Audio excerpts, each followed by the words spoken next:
Hi, Mystery Science Theater box set review time, and I am reviewing Volume 7, right here. Now, at first glance you may think, oh, what a shit box set. There's 2 Hercules movies on this. But, do not worry, look beyond that issue. Because one of those Hercules movies is Hercules Against the Moon Men, which is my personal favorite of the 4 Hercules movies they did. I think it's the most entertaining. Hercules Unchained, ironically, the ones that are supposed to be respected the better of the Hercules movies, the 2 Steve Reeves movies they did, were dreadfully boring. That goes for this one. Hercules Unchained is not one of my favorite episodes. Actually, the 2 Steve Reeves episodes are just so dull, and you know what? It doesn't give them much to riff on. Matter of fact, I can't remember many of the jokes in those episodes. And to be honest, they're among my least favorite episodes. Hercules Against the Moon Men is a different story. It's actually one of my first episodes. I think it was probably the it's probably the 3rd episode I ever saw, actually. And I think at that point I kind of got used to, you know, the setup and got more excited watching the episodes. It was when they introduced the idea of deep hurting, and I don't know what that means. What could that mean? And then, you know, the 10-minute sandstorm sequence that happens near the end of the film. Because the film is basically about Hercules coming against this queen who is working with aliens from the moon, or something like that. And it's actually a fairly entertaining, goofy movie on itself, and the riffs, by the way, are just marvelous. There's some wonderful Star Wars jokes, some jokes about Caesar's pan pizza. Just awesome. And I think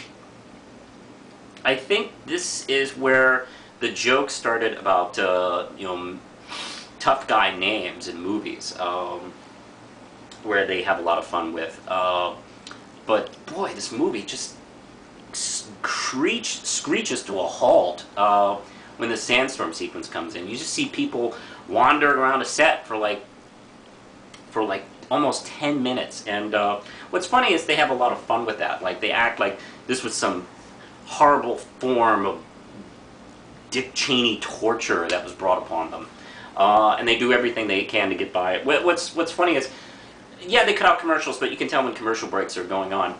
And Joel has them start singing "Row, row, row your boat" to, you know, cheer themselves up and get through it. And then they break the commercial and they come back and they're still singing. It's very funny. Also on this is Prince of Space, the only Mike episode here. And it's from the Sci-Fi Channel too, so it's a Sci-Fi Channel episode as well. It's a 50s sci-fi movie from Japan, and it's actually pretty typical. If you've seen any Japanese sci-fi, you'll kind of get a feeling for this episode. It's these aliens from the planet Crankor who look like chicken. They're like old fat dudes dressed like chickens in spandex as the villains. They're not very intimidating. Mike has some very funny jokes about that, actually. And the only one who can save us is this skinny young guy who is dressed in leotards and a mask. And there's no origin for him, how he became the Prince of Space. Why does he have this spaceship and all this cool technology, and pretending he's just a shoe shine guy? Anyway, the jokes are very funny in that, and Bill Corbett actually shows up in one of the host segments as the villain Crankor, and it's quite funny. Also, The Killer Shrews, another Joel episode. And the movie stars James Best, who was Sheriff Roscoe from The Dukes of Hazzard, and nobody else. And it's about he's a boat captain who stops on this one desolate island where the scientists were working on genetic experiments to make shrews bigger. Of course, that's a great idea! And the shrews are like dog size, and they act like dogs, and oh, they're performed by dogs. They just put weird crap on top of them to make them look mutated or something like that. But they're dogs. And close-ups, they're puppets. But it's a crummy movie. It's a very plain, somewhat crappy movie. But there's quite a few funny scenes. The best part is the Killer Shrew theme song, which the boys, the robots actually invent somewhere in the movie. Matter of fact, what's cute is when you put the disc in, the menu is the Killer Shrew theme song, which is awesome. I love it. And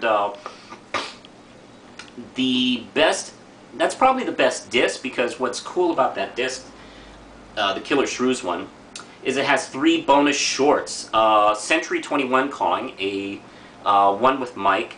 Actually, all 3 of these shorts have Mike in it, actually.